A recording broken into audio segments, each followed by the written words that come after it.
In 1949, the Iranian parliament wanted to renegotiate their concession with the Anglo-Iranian Oil Company, but the new offer wasn't to their liking, so Mohammad Reza Shah appointed a new prime minister, Ali Razmara, to whip up support and approve the new agreement. But the opposition, led by Mohammad Mossadegh, decided they wanted to nationalize the company instead, and would pass a law doing so after Razmara was assassinated in March of 1951. Thus began the Iranian oil crisis. Abadan, the world's largest oil refinery, which British enterprise and money built, may pass out of British control if Persia carries out the vote for nationalization passed by their parliament. In the barren, arid mountains of Khuzestan, in land where no crop would grow, in land that was just so much waste to Persia, British prospectors looked for oil, and only after 7 years did they find it in commercial quantities. There were no roads in the wild places where oil was found. They had to be built to carry the heavy equipment to bring the oil to the surface. Surprisingly, the British didn't immediately retaliate against this action, but that was because they didn't take it seriously at first. They initially saw it as a temper tantrum that would blow over in a few weeks, after which the Iranian government would approve their most recent offer. But as weeks passed, they began to prepare for a potentially longer standoff, forming a cabinet subcommittee to study the problem. This was followed by the company reducing the housing allowance it gave to its employees. Now, some historians, such as Stephen Kinzer, author of All the Shah's Men, which is probably the most famous book about the 1953 coup, asserts that this action was part of Anglo-Iranian retaliating against the government. But the socialist Iranian scholar Ervand Abrahamiam asserts that this was probably just an overall part of Anglo-Iranians, at that point, habit of trying to cut down on costs. They had invested a lot of money into automating certain parts of their process and had been looking to cut costs wherever they could since. So in reality, this was probably just kind of bad PR timing. Regardless of the reasoning, the Iranian laborers responded with strikes, with more sympathy strikes breaking out in industries in urban areas across Iran. The government responded by sending troops into Khuzestan, who would end up shooting into a crowd of strikers that would set off riots, resulting in the death of numerous Iranians and at least 3 British. In late April, Mohammad Mossadeq was called out by a rival MP and declared that he would accept the position of prime minister, so long as parliament passed his law fully implementing nationalization, which would be passed on April 28, 1951. A big part of the second nationalization bill was to shore up the legal vulnerabilities, fearing the case might be taken to the international courts. The original bill didn't guarantee any compensation for the company's owners, and it didn't create a new entity to take over operations, which after the second bill would be handled by the National Iranian Oil Company. After Iranian personnel took over the offices of the AIOC at the Abadan refinery, Mossadegh celebrated with a bombastic radio address. Long years of negotiations with foreign countries have thus far yielded no results. With the oil revenue, we can meet our entire budget and combat poverty, disease, and backwardness among our people. By eliminating the power of the British company, we would also eliminate corruption and intrigue, by means of which the internal affairs of our country have been influenced. Once this tutelage has ceased, Iran will achieve its economic and political independence.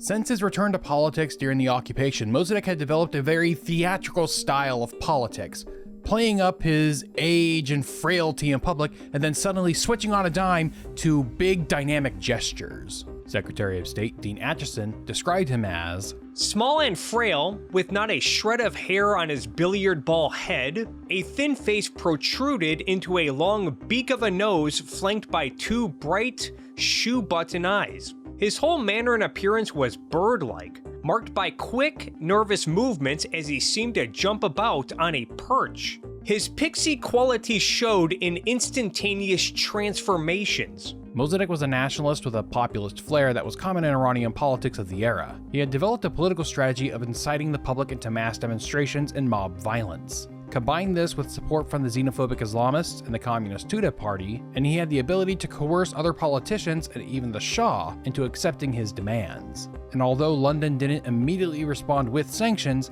they were none too happy with Little Mossy. It was British enterprise, scale, and effort which discovered oil under the soil of Persia, which has got the oil out, which has built the refinery, which has developed markets for Persian oil in 30 or 40 countries, with wharves, storage tanks, and pumps, road and rail tanks and other distribution facilities, and also an immense fleet of tankers.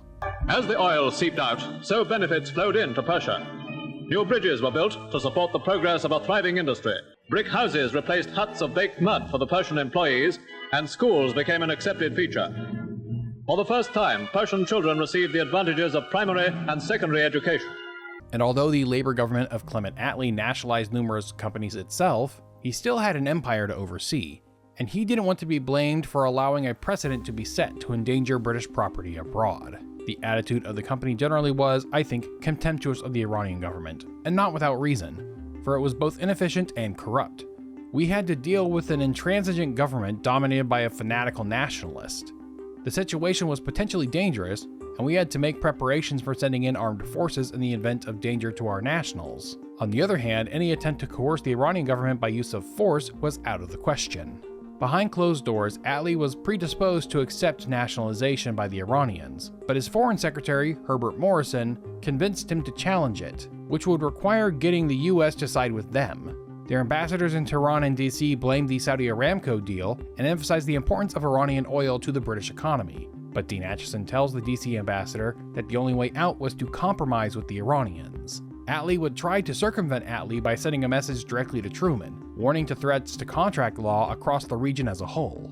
A breach of contract of this nature might well jeopardize other overseas contracts, not merely those held by the British and United States companies for the development of Middle East oil resources, but contracts of other products elsewhere. The Foreign Office also emphasized how unprepared the Iranians were to run their own oil industry, and how it would threaten the economic livelihood of Europe and Iran. Mossadeq would be content to see the industry running at a low level without foreign management. That raises a problem. The security of the free world is dependent on large quantities of oil from Middle Eastern sources.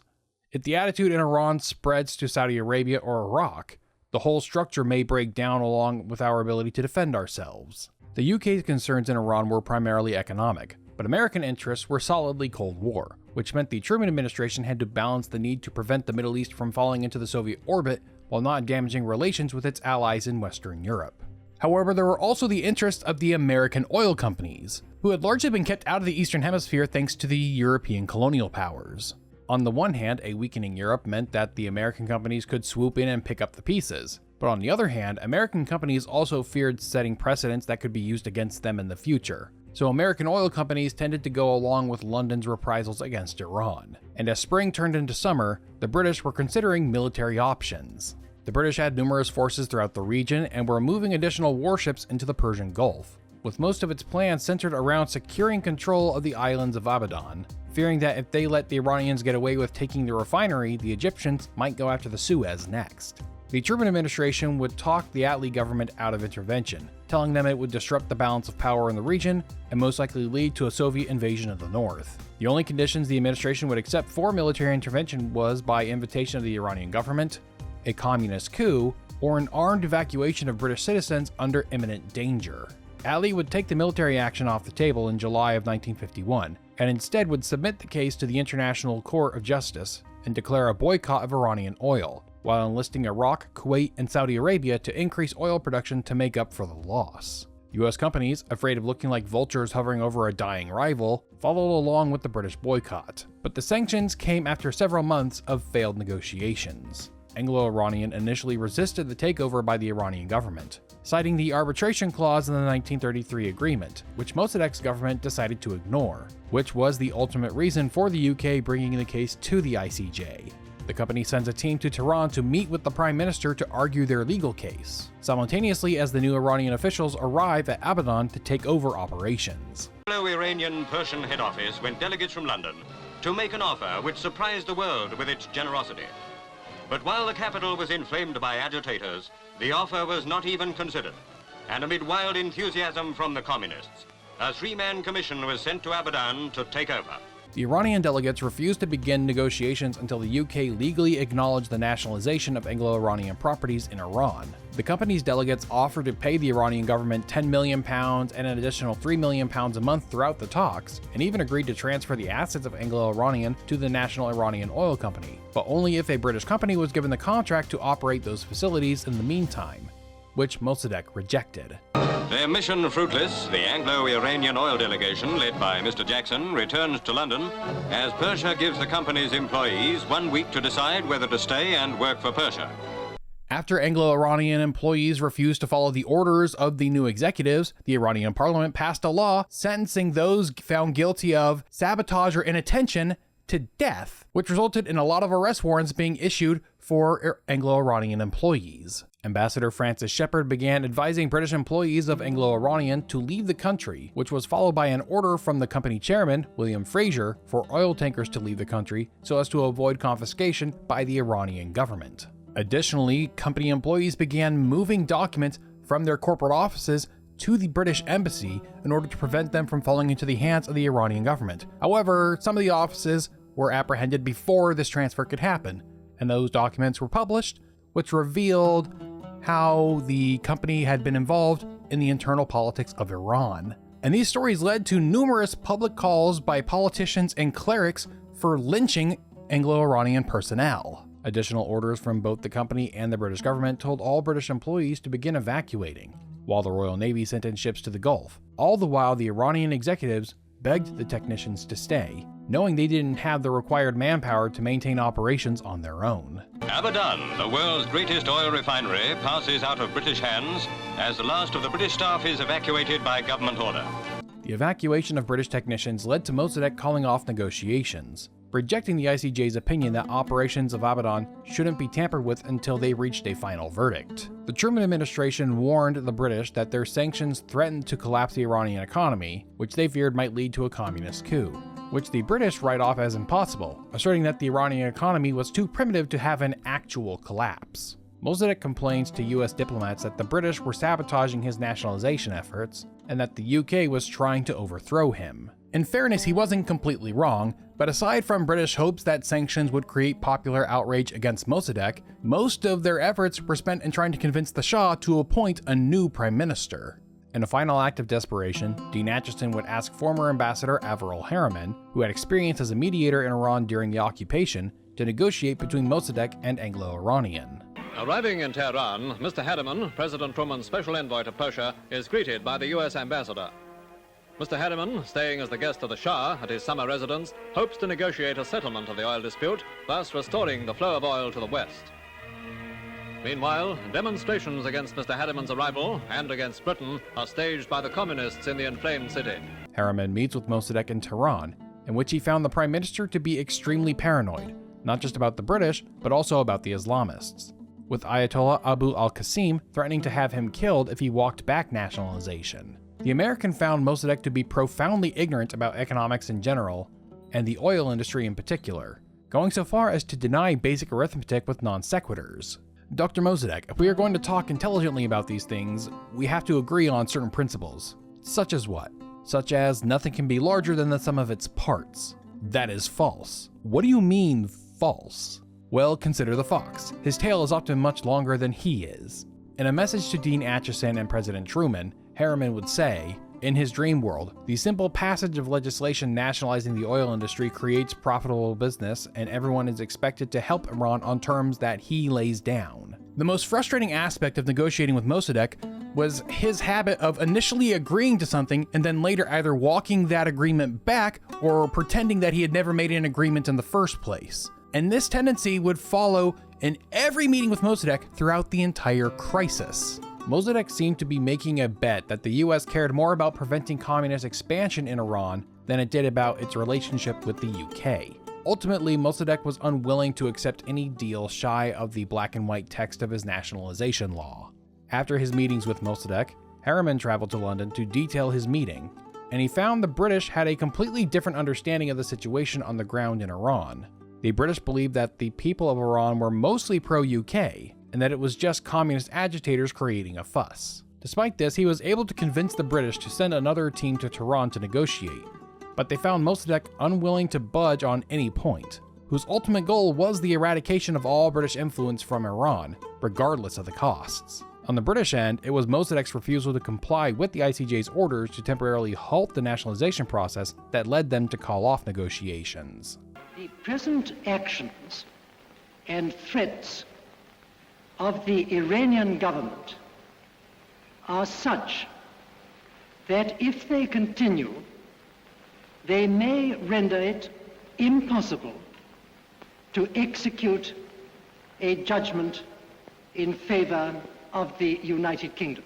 By September, tensions were high. The British government was prepared for military action, with British forces in the region ready to move within 12 hours' notice. The Iranian government would then give British employees 1 week's notice to leave, while Ayatollah Khashoggi declared a national day of hatred for the British. This would lead the British to take the crisis to the UN Security Council. My government has decided to bring their dispute with the Iranian government on the subject of the termination of the Anglo-Iranian Oil Company's concession to the urgent attention of the Security Council, because they believe that as a good and loyal member of the United Nations, this is the only course that the United Kingdom can take at the present time. No one can doubt the essentially inflammatory nature of a situation of the kind which now exists in those parts of Iran which are affected. Iran's ailing Premier Mohammad Mossadegh consents to pose for the press from a wheelchair in a New York hospital.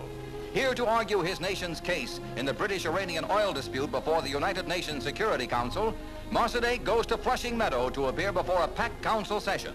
He charges that the UN has no jurisdiction in the matter, but offers to resume direct talks with the British on a limited basis. In a meeting with President Truman and Secretary Acheson, Mossadegh requested both financial and military aid. He also gave the Americans direct evidence of his paranoia, revealing that he didn't trust the members of his own cabinet, refusing to allow any of them to meet with or discuss business with foreign officials. In a meeting with Assistant Secretary George McGee, Mossadegh approved of an agreement to allow Anglo-Iranian to buy oil from the NIOC with a 50-50 profit split, but later in that same meeting, he denied having ever agreed to those terms. This wasn't just an elderly man forgetting what he had said 30 minutes ago.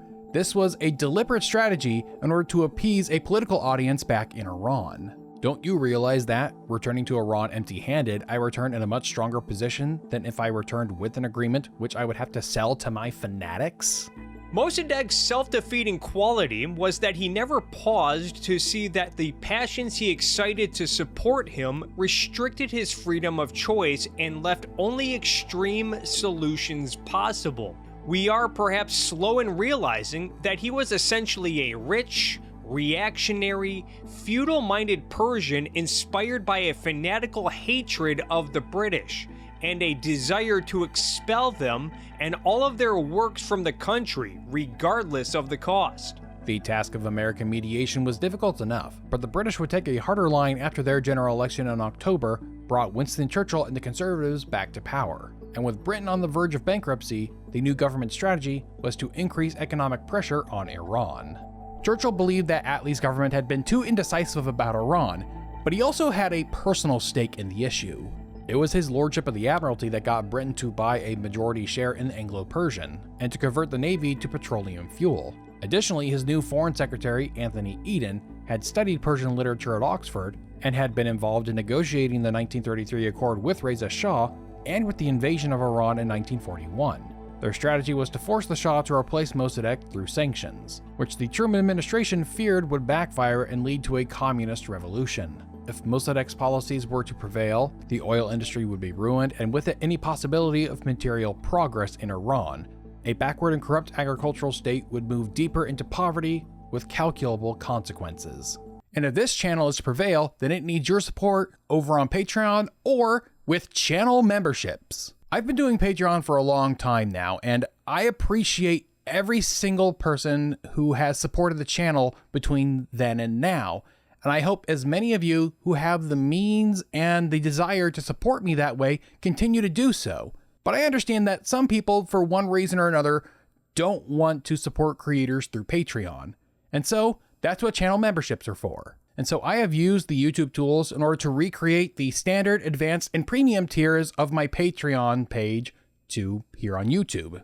And they include all the same perks, such as access to a patrons-only Discord server, early access to ad and sponsor-free versions of the videos, as well as getting your name in the end-screen credits. And depending on which level or tier you join at, you also get access to the scripts I use to make these videos, as well as to the notes I took while researching to write those scripts. And I'm also hoping to eventually create some patron and channel members only content in the future. So if you're interested in any of that, or you just want to help me continue making videos, then sign up for Patreon or channel memberships. You should probably also click that subscribe button and click the bell icon to turn on notifications if you haven't already. But with all that out of the way, let's get back to the history. The Truman administration continued to make proposals to Iran, which involved watering down British involvement by having an international consortium including American and other European oil companies buy oil from the NIOC, as well as plans to have the World Bank take over operations, but were all rejected by Mossadegh. A UN meeting in Paris gave Anthony Eden and Dean Acheson a chance to meet in November 1951,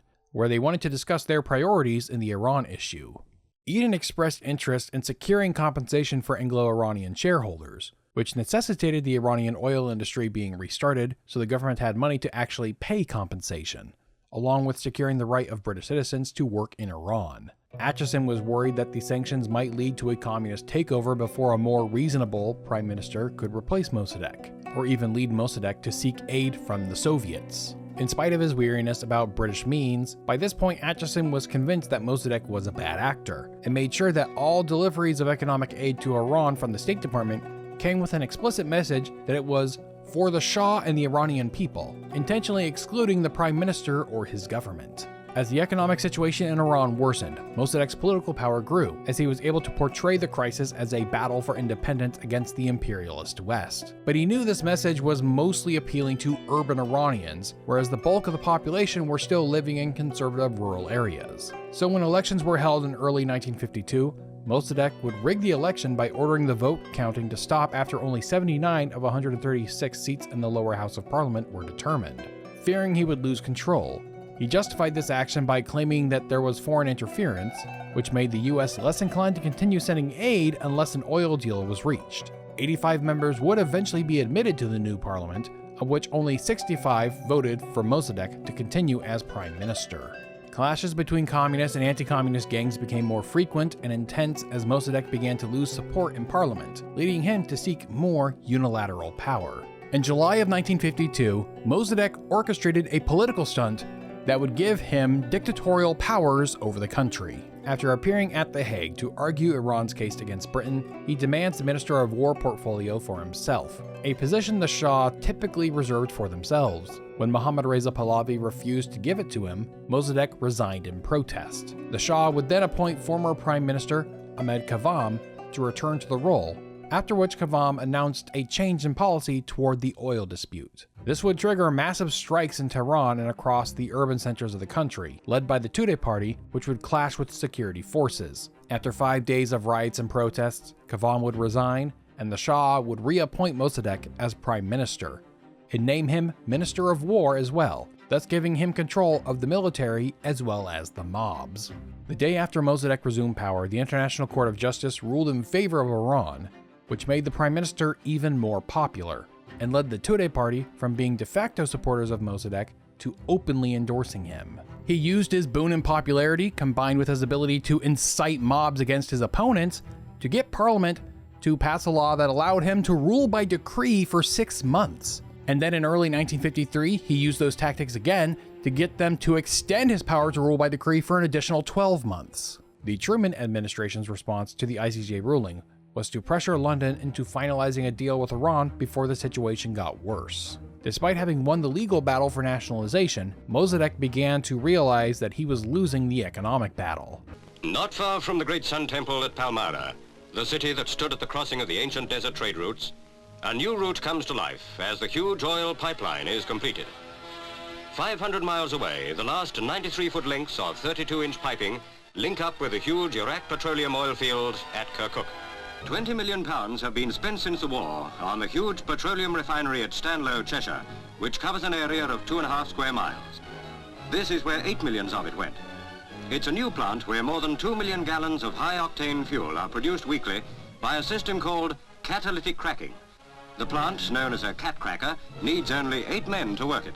Since the beginning of the sanctions, the British and Americans had been working with the Iraqi, Kuwaiti, and Saudi governments to increase their own production of oil. Oil prices may have risen throughout 1951, but by the summer of 1952, the Gulf states were more than making up for the loss of Iranian oil on the market. All the while, Iranian production had drastically declined from 666,000 barrels per day in 1950 to only 20,000 in 1952. In that same time, the global output had increased from 10.9 million barrels per day to $13 million.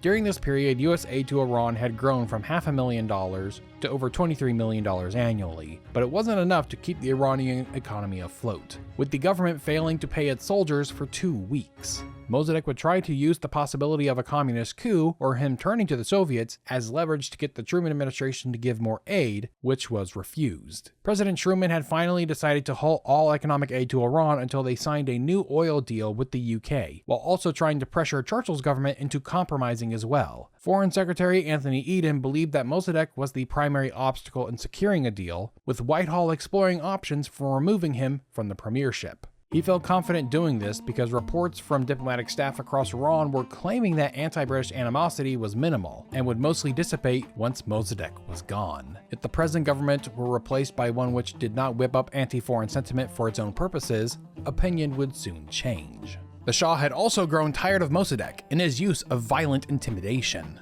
By July 1952, I felt I could no longer support a man leading the country to its downfall. We had sold no oil since nationalization, there was no agreement in sight, and the 7-year development plan was all but abandoned. According to Mossadegh, all of our economic setbacks were part of our fight to free our oil from British domination.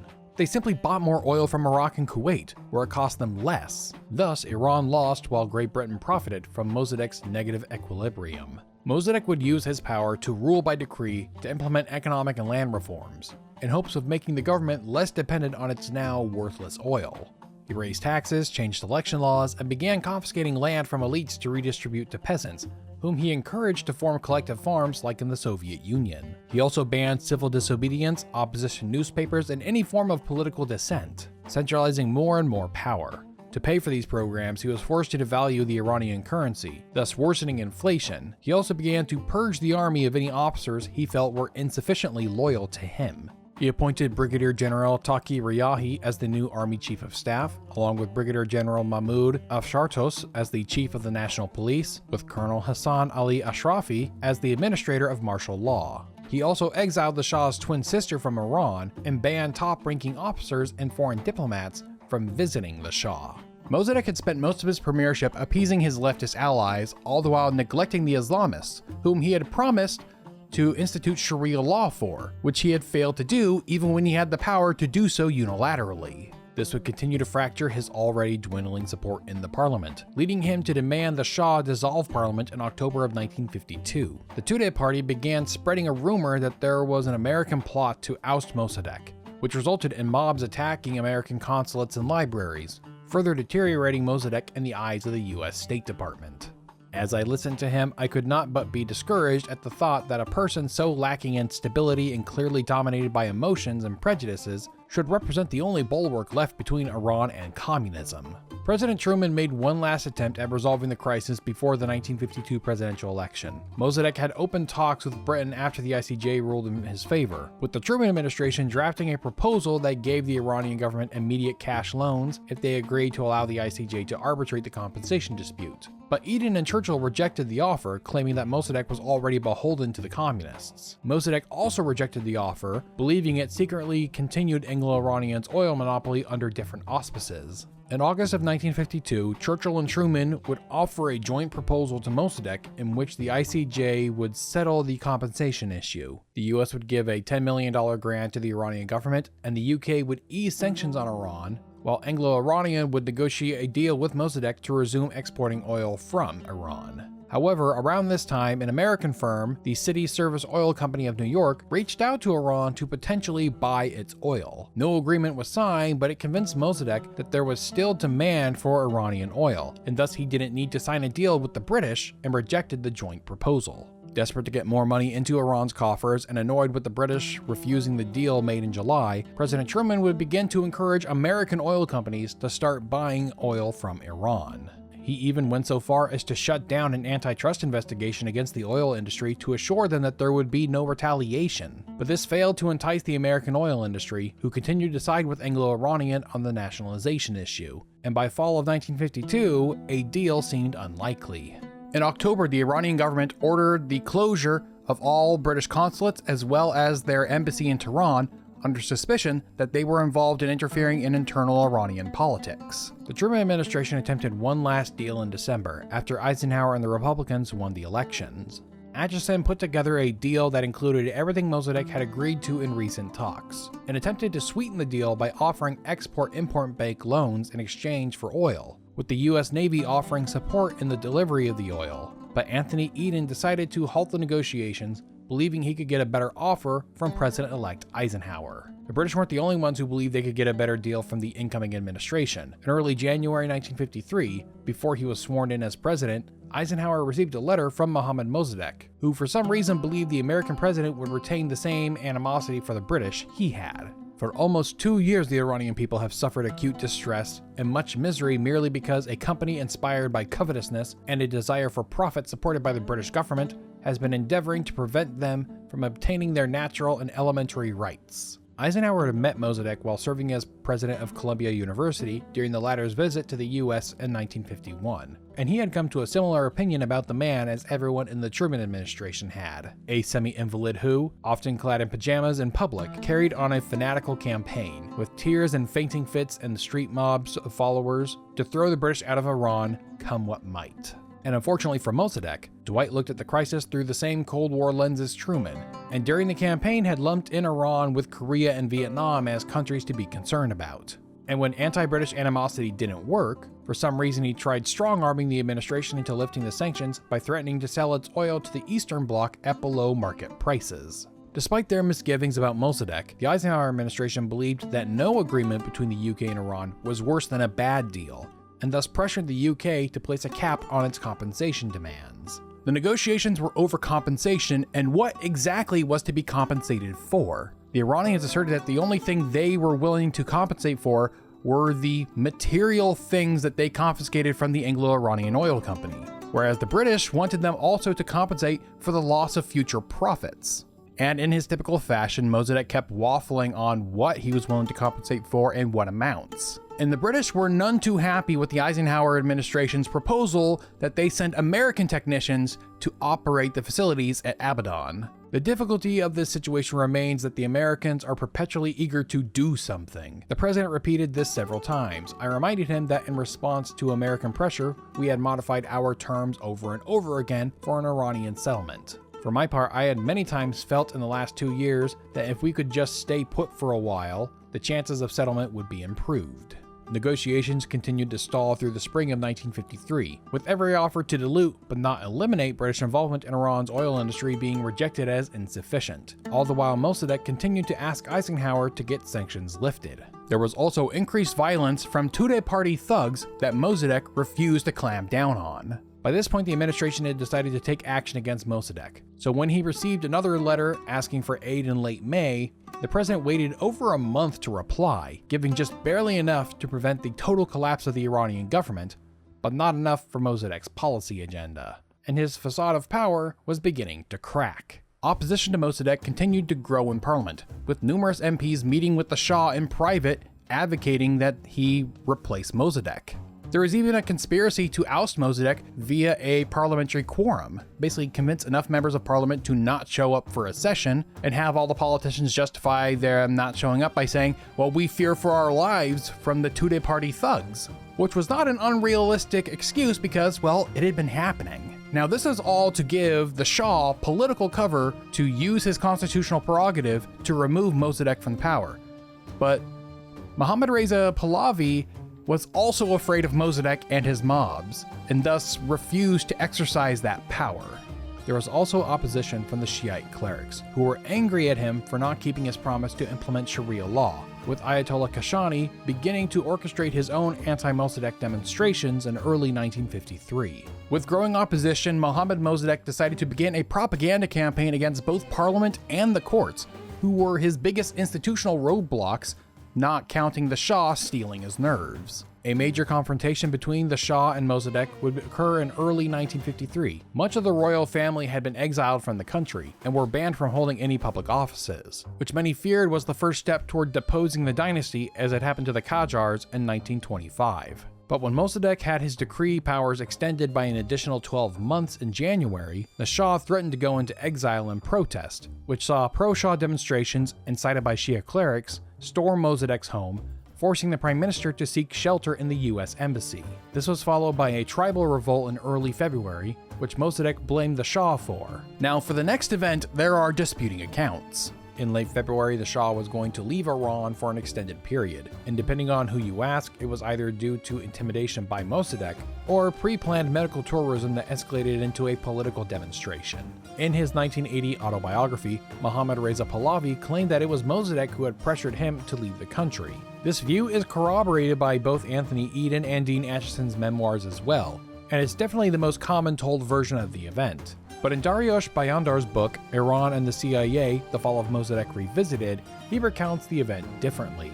The Shah was planning an extended trip to Switzerland, where he would receive a medical procedure he couldn't get in Iran, which would be followed by a vacation with his family in the Swiss Alps. In this version of events, Mossadegh actually wants the Shah to remain in the country, but eventually consents to him leaving if he adds a couple stops in Iraq to visit some Shia shrines, so the holiday could be billed as a pilgrimage and medical trip rather than a family vacation, when the Iranian economy was on the verge of collapse. The date of the trip was leaked, giving the clerics time to organize a demonstration, and when the date of departure arrived and Mossadegh went to the palace to see him off, a huge pro-Shah crowd assembled demanding he stay. After speaking with the US ambassador and several ayatollahs, the Shah agrees to postpone his trip. At first, I didn't know whether I should believe this version of events, considering that it's so different from all the other tellings of it. But a few things ended up convincing me that this was the most likely version of the events. As mentioned earlier, just a month before this happened, there were mass pro-Shah demonstrations after the Shah had threatened to leave the country after Mossadegh had his powers to rule by decree extended by another 12 months. And although I haven't talked about this bit too much, the Shah had some lifelong health problems that required regular medical attention. And a lot of these procedures that he often needed couldn't be performed in Iran, either due to a lack of equipment or due to a lack of trained staff. So it was not uncommon for him to take trips abroad to receive medical treatment. In fact, even Mohammad Mossadegh had taken the opportunity to receive medical treatments in the US when he went there back in 1951. So in all likelihood, the demonstrations in front of the Shah's palace in February 1953 were orchestrated by opportunistic clerics looking to organize against Mossadegh, who had basically betrayed them in the political process. Regardless of which version of events you hold true, Mossadegh's grip on power was growing more precarious. And it wasn't just Parliament and the religious establishment that was turning against him. There were calls coming from inside the house. In March of 1953, an Iranian general secretly reached out to the US Embassy and sought covert support to help oust Mossadegh. The State Department decided that it could no longer work with Mossadegh and deliver the message to the CIA. Ambassador Henderson and the CIA Chief of Station in Tehran, Roger Gorian, would authorize the development of plans with a budget of $1 million. Operation Ajax had been conceived. If you don't want to miss the conclusion of this story in part 3, then you should click that subscribe button and hit the bell icon to turn on notifications. I would also like to thank the channel members and patrons for continuing to support this channel. In particular, I would like to thank the newest supporters, Square Pusher 019, Quentin Anzi, Sunil Bharadwaj, sorry for probably butchering your name, Rick Sib, and Colton Hunt. Their ongoing support helps keep the channel afloat when the algorithm and the sponsors don't feel like giving these videos a fair shake. If you would like to monetarily support Casual Historian on an ongoing basis, then you should click the join button to become a channel member, or go over to patreon.com/casualhistorian and sign up there. Thank you all so much for watching, and I will see you next time.